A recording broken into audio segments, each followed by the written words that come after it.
I am extremely pleased to join my colleagues on this side of the Assembly, lending my full support for Budget 2022. Mr. Speaker, it is my pleasure to also welcome and invite the honourable members on the opposite side of this Assembly. After 5 long days of debating this landmark and historic budget,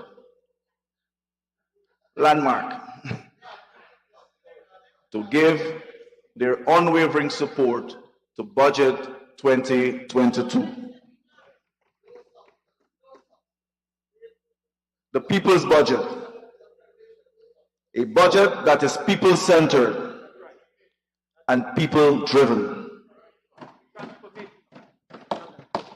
Mr. Speaker, this budget is the largest budget in our nation's post-independent history, a culmination of the solid leadership provided by successive People's Progressive Party civic administration since taking office in 1992.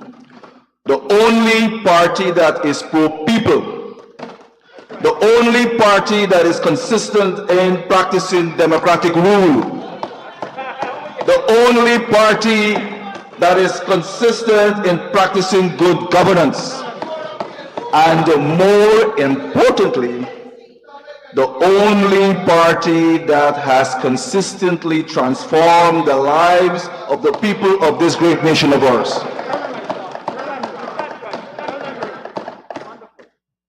Mr. Speaker, the People's Progressive Party Civic is the only party in Guyana's history that has consistently crafted national budgets, always putting the people of Guyana first and improving their lives in ways that matter most. Mr. Speaker, the evidence is clear. The People's Progressive Party Civic in 1992 inherited an economy that was bankrupt, an economy with broken infrastructure everywhere, and even more disastrous, an economy with extremely low human development. With successive budgets since 1992, Mr. Speaker, the People's Progressive Party civic governments improved and strengthened Guyana's economic health, built and modernized Guyana's infrastructure, and more critically, progressively improved Guyana's human development. Mr. Speaker, recent history shows that the People's National Congress-dominated coalition is at the opposite end of the spectrum. Recall the budgets of the coalition between 2015 and 2018, all of which were pro-Congress place, pro-friends, and pro-family. National budgets that were economically extractive, repressive, and counter to economic and social development in Guyana.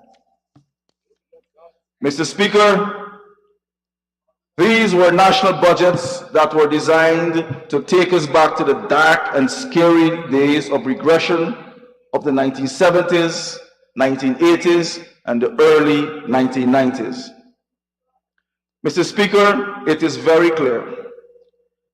The PNC-dominated coalition has never and will never craft or design a national budget putting the well-being of the hard-working and dedicated citizens of this country first. Mr. Speaker, the people have spoken at the 2020 polls. The People's Progressive Party Civic has a solid mandate from the electorate to lead the transformation and the modernization of this economy. And Budget 2022 has been meticulously crafted to achieve this. Mr. Speaker, we have had the privilege of hearing the Honorable Dr. Ashni Singh Senior Minister of Finance during the 36th sitting of the 12th Parliament, outlining the People's Progressive Party civic government's budget for 2022. Thank you very much.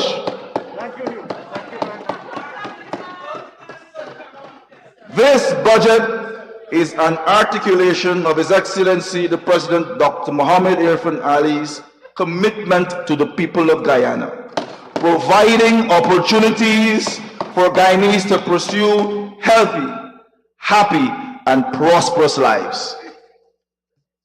While every People's Progressive Party civic budget has responded to the era in which it was presented, this budget has been crafted at a time when Guyana has been propelled into a leading oil producing nation, and this budget has taken on the needed challenge to transform our economy, responding to the needs of the people and transforming every sector of the economy.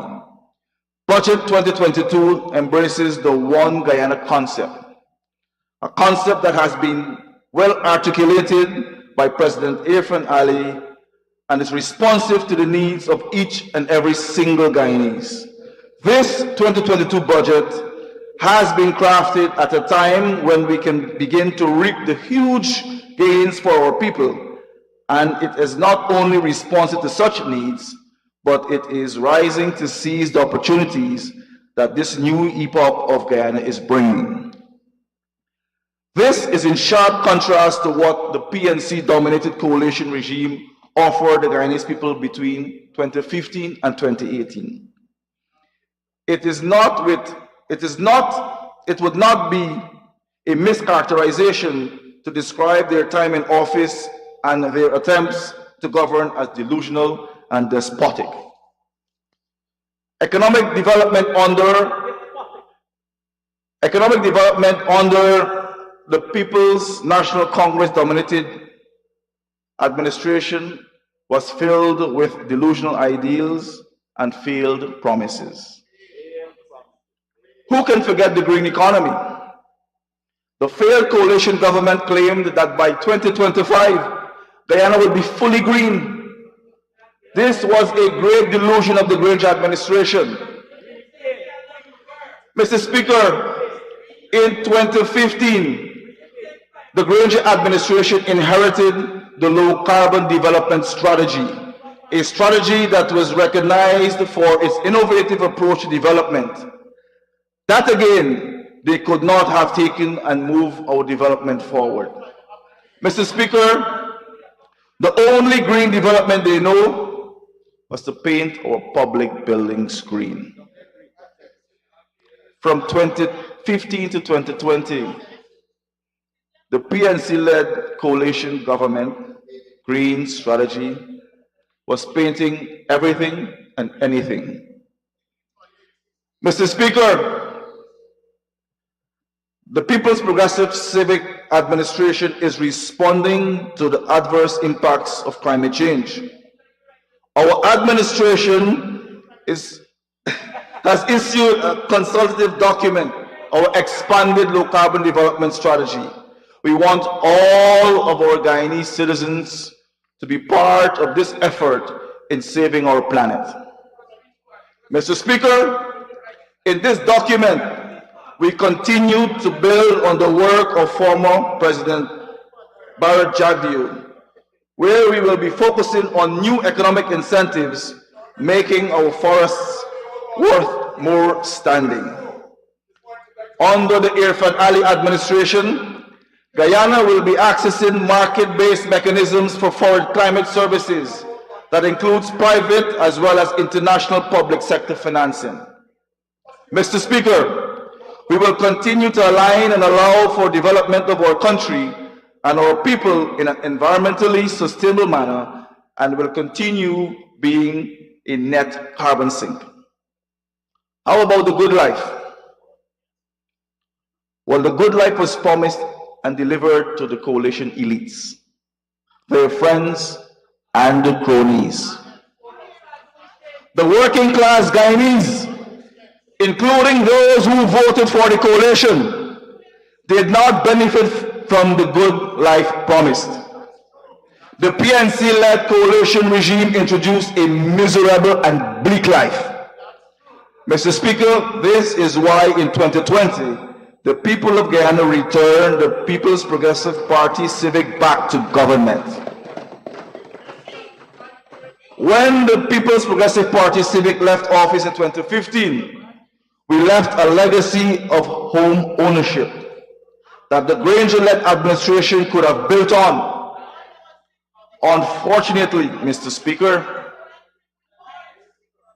this was not something that they were interested in.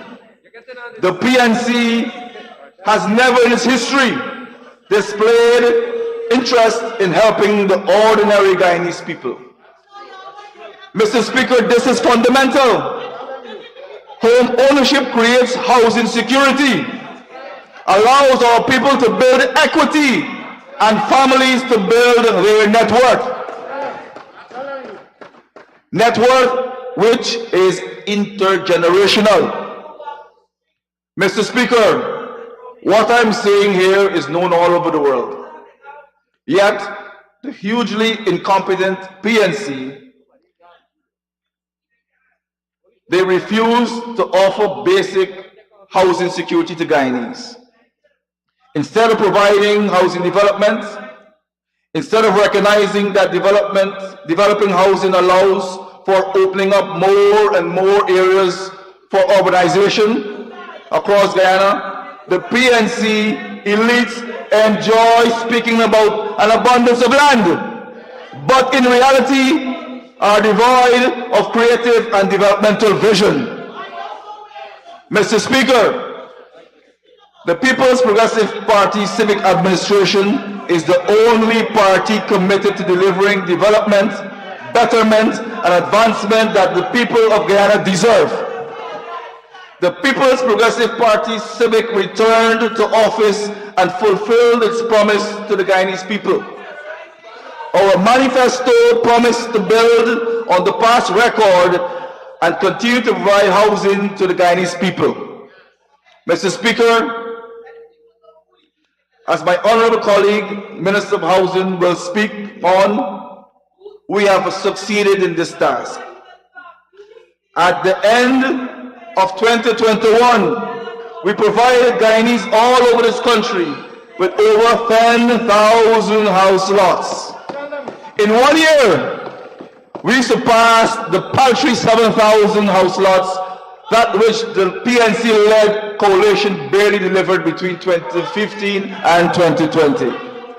Mr. Speaker, unlike the past administration, who could never think about solutions to issues, this administration has recognized that our citizens with allocated house lots may have been facing some other challenges.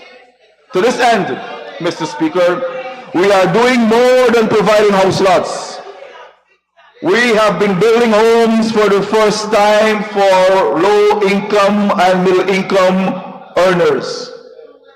We have been focusing on mortgage rates, negotiating those at the lowest levels ever seen. And Mr. Speaker, we will be increasing low-income mortgage loan ceiling from 12 million to 15 million. This, Mr. Speaker, is how we have been responsive to the housing needs of the Guyanese people. Mr. Speaker, the PNC-led coalition at its core believes in dominance and control of the entire economy. They treat the ordinary Guyanese person with scorn and contempt. Their time in office shows that instead of providing the good life,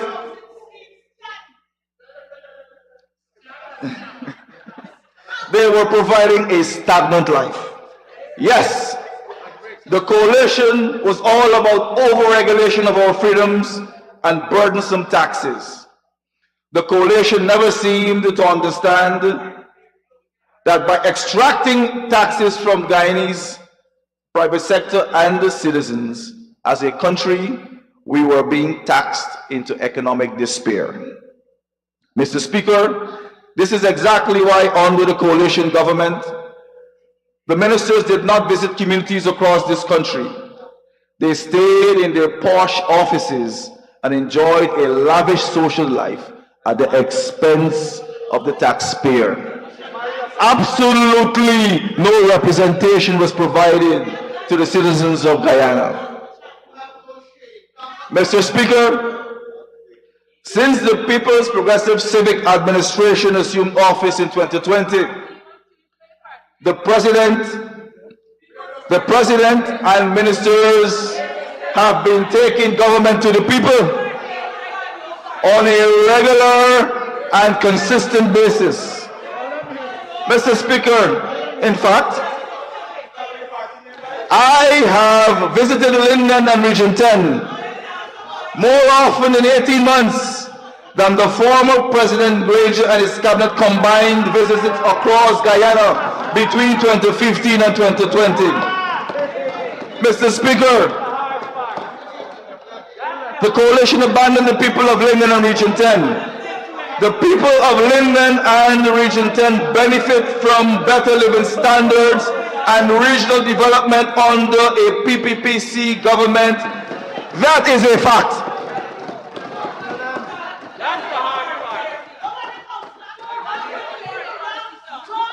Mr. Speaker, I have a list too long to go through of my visits to Linden.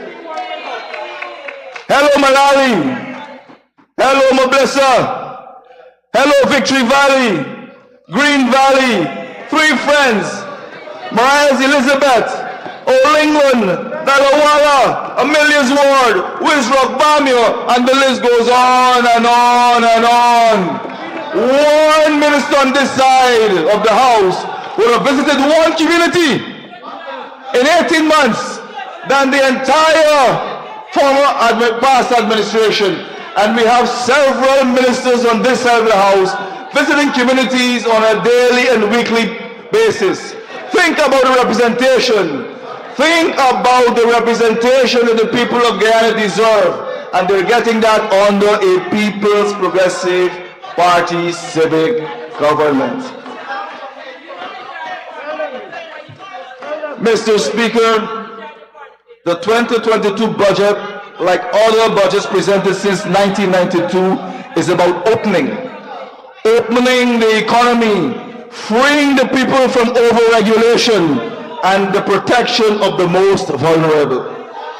This budget is about the modernization of every sector of this economy and allowing for greater prosperity for each and every single Guyanese. Mr. Speaker, the Ministry of Foreign Affairs and International Cooperation. Honorable Minister, honorable members, please. I am trying to hear the honorable member. Go ahead, honorable minister.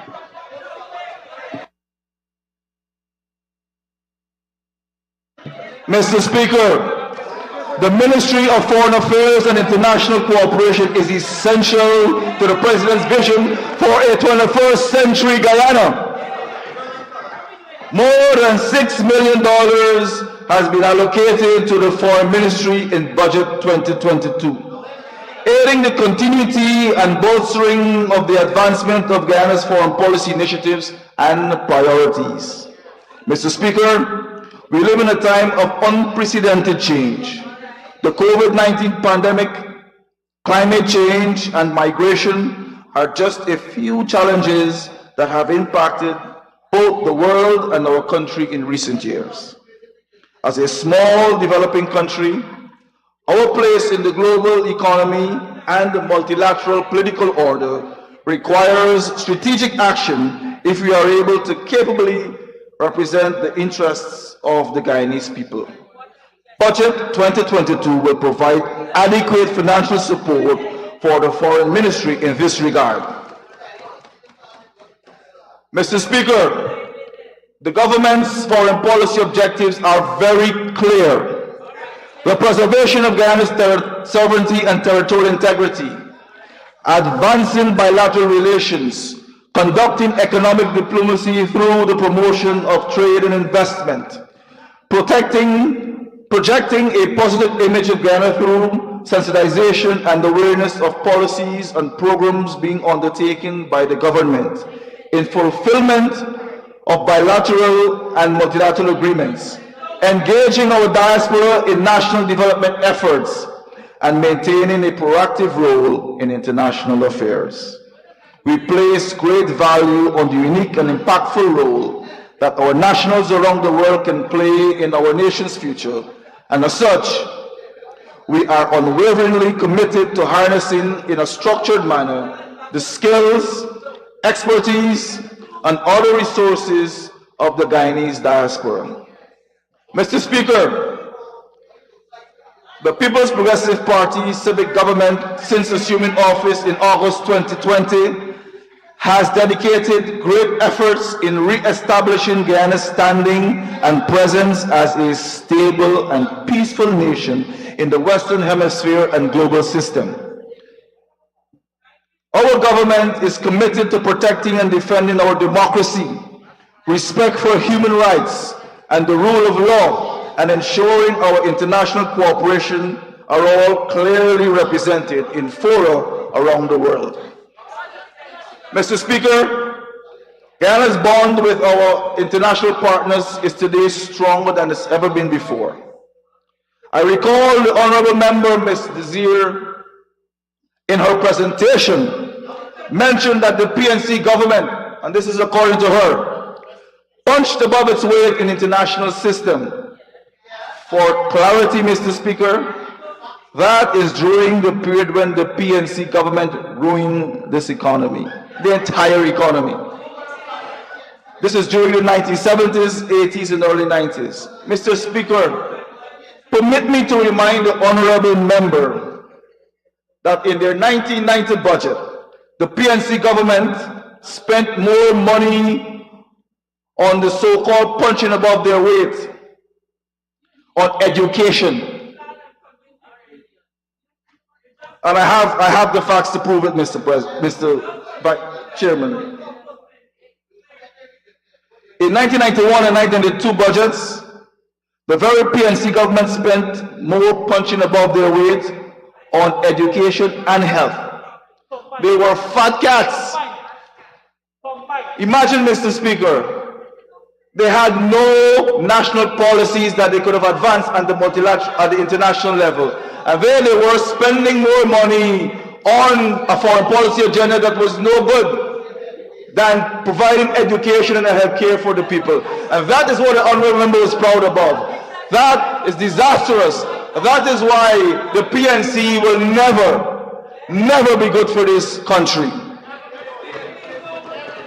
Mr. Speaker, the People's Progressive Party civic government's commitment to our foreign policy agenda is driven by a cadre of trained diplomats and qualified staff at headquarters, as well as those stationed at our embassies, high commissions, and consulates abroad. Budget 2022 will provide valuable support for the implementation of the ministry's policy guidelines in a systematic manner regarding postings and cross-postings. Mr. Speaker, Honorable Member Ms. Walton Desir appears to be disinterested in her role at best, or at worst unaware of how to effectively carry out her duties as a shadow minister. If the honorable member was an effective shadow minister, she would have been reliably informed that the Foreign Service officers overwhelmingly support our current human resource management model for professional and human capital development. Mr. Speaker, while we work on enhancing our presence abroad, we are equally committed to building capacity here at home. We will continue, as we did in 2020 and 2021, to build on our team of dedicated staff and provide a range of training opportunities, thus enhancing their skill set in several areas. In this regard, the sum of 20 million has been budgeted for staffing of the Foreign Service Institute and training in international trade policy and law, language training, diplomatic training programs and workshops. In addition, An amount of 2.7 million has been allocated for language training of our diplomatic staff at the missions. This government will ensure that the Guyanese people are represented by a team that reflects their dynamism. In addition to expanding our diplomatic footprint, Mr. Speaker, the ministry will also work towards enhancing capacity in capitals where our presence has already been established. For the postings of staff around the world, we have allocated a total of $130 million. This also includes the appointments of heads of missions in several capitals where we need to continue to strengthen our presence. Mr. Speaker, the sum of $3.6 billion is included in the ministry's 2022 budget for our foreign policy program. Another critical component of the work of the ministry is the maintenance of Guyana's bilateral relations. This includes not just our closest allies, but also expanding our interaction with non-traditional partners. The sum of $140 million has been budgeted to enhance our bilateral relations. Of vital importance, Mr. Speaker, is the relationship with our frontier states. The government is committed to seeking closer relations with all its neighbors. Since we returned to office, our relations with Suriname have improved significantly. In this regard, we have had regular exchanges at the highest levels that have resulted in agreements that further cooperation in a multiplicity of areas, one of these being the bridging of the Corentyne River, which will enhance the movement of our people and provide great opportunities for trade and business. We intend to work towards maintaining the momentum in our relations with Suriname. It is also our intention to further advance our relations with Brazil. Our commitment to closer relations with our neighbors is aptly demonstrated by the recently concluded trilateral summit involving President Ali and his Surinamese and Brazilian counterparts. Mr. Speaker, we will not rest in our efforts to preserve our sovereignty and territorial integrity. Following the ICJ ruling on the jurisdiction in the case on the Ghana-Venezuela controversy, we have been putting all of our efforts in preparing to submit our memorial on the merits of our case by March 8th this year. Equally, we will continue to be a responsible member of the international community, enhancing our profile at the regional and bilateral levels. In 2021, we will be able to negotiate and conclude a number of bilateral cooperation agreements in areas including education, technical and scientific cooperation, security and defense, petroleum, investment, and air services. The ministry will, in the months ahead, continue to propose, negotiate, and conclude bilateral agreements that will produce benefits for our country. Mr. Speaker, I believe that the budget put forward by the Honorable Senior Minister with responsibility for finance has adequate allocations to ensure that we will carry out all of the ministry's activities. We have earmarked the sum of $110 million for the opening of a mission in the UAE and also to have a presence in the joint CARICOM mission in Nairobi, Kenya. Over the past year, we have honored, Ghana was honored to host several visiting high-ranking government officials, thereby facilitating discussions on important developmental issues. These included an August 2021 visit by the President of Suriname and a December 2021 visit by the Vice President of the Republic of Ghana. In 2022, the ministry will continue to pursue reciprocal visits between Ghana and its allies. These include high-level visits to the UAE, Saudi Arabia, and Morocco, along with follow-up discussions and exchange visits with Antigua and Barbuda, Barbados, St. Lucia, Trinidad and Tobago, and Colombia to enhance our bilateral relationships. Honorable Minister, to enhance this presentation, you'll need an extension. Honorable Mr. Speaker, I'd like to ask that the honorable member be given 5 minutes to conclude his presentation. Thank you. Thank you, Honorable Minister. You have 5 minutes to continue and conclude. Thank you, Mr. Speaker. Mr. Speaker, in 2021, the vital nature of strong bilateral partnerships was illustrated by the vast support that was received in the fight against the COVID-19 pandemic. Guyana, through our bilateral cooperation, was able to receive hundreds of thousands of doses of life-saving COVID-19 vaccines, ensuring that we will be able to emerge from this difficult period. In the year ahead, we will continue to cooperate in this regard and in further enhancing our preparedness to face future global health challenges. As I have mentioned before, the Ministry will continue to maintain and nurture and strengthen our traditional partnerships. We see these relations as not only being historical and mutually beneficial over the years, but also practical and aligning with our philosophy that strong bilateral relations are the bedrock of a country's international relations, and we are no exception in this regard. At this time, we remain committed to pursuing and cementing relations with other nations for the benefit of our countries and peoples. Mr. Speaker, while we are committed to expanding and further enhancing Guyana's bilateral partnerships with critically important partner states, the government also believes that regional integration, both in the Caribbean and Latin America, must be a vital component of a comprehensive strategic foreign policy agenda. The Ministry over the last year was keenly focused on strengthening our role in regional organizations. Given that these organizations are composed of our neighbors, we believe that these relationships will be invaluable in addressing a range of issues. These regional blocs provide avenues for debate and collaboration on issues such as health, energy, security, disaster, risk management, and agriculture and food and nutrition security, just to name a few, Mr. Speaker.